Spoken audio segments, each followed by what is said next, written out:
tu bentuk in chan cha chan sung loi kan sarapyak tu papa chen amin thang thadi dum ko se tu bentuk in chan cha chan sung loi chung a chan akan ten be tu gospel ministry international nan chung alop nak tampi kan ngai boi pa sum panak ding cha a pan chung a khin mo ko boi pa te min hathiang in selai tha jang la tin hang si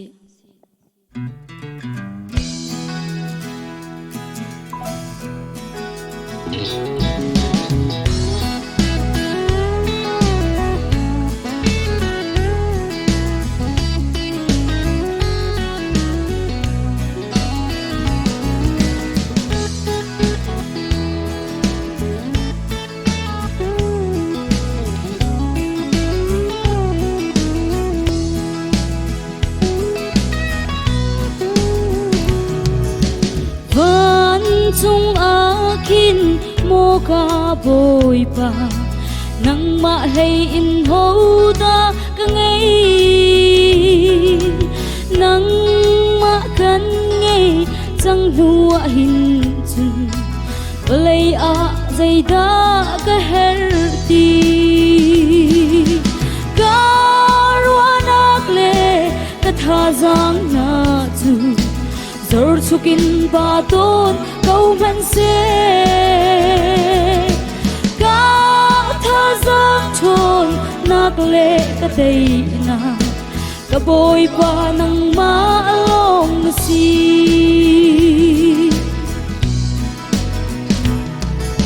dây cha da ngay a chia tô dây cha da cả lung re thấy thiên chu ca bầu chân lại ca khăm tu ca thăng thất chan lại ca ruan ác lệ ca tha giang na chu zor chukin ba ton câu vẫn sẽ ca tha giang chôn nác lệ ca tây na ka boi pa nang ma long si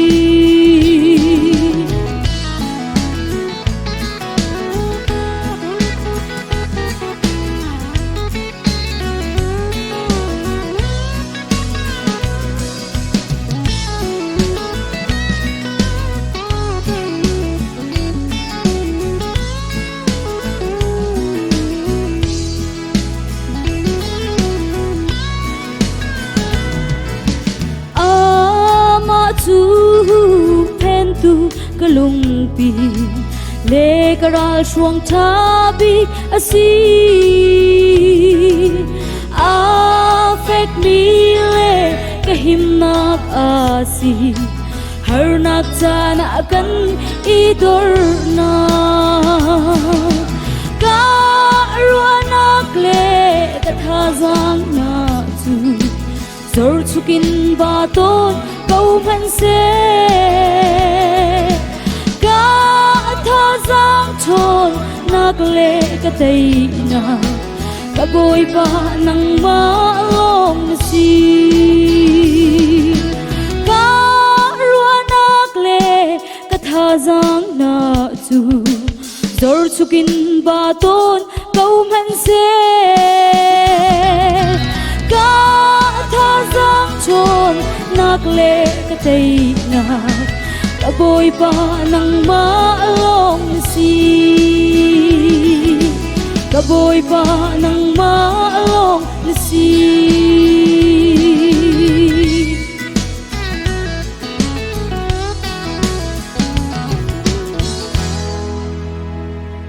upani supana choko se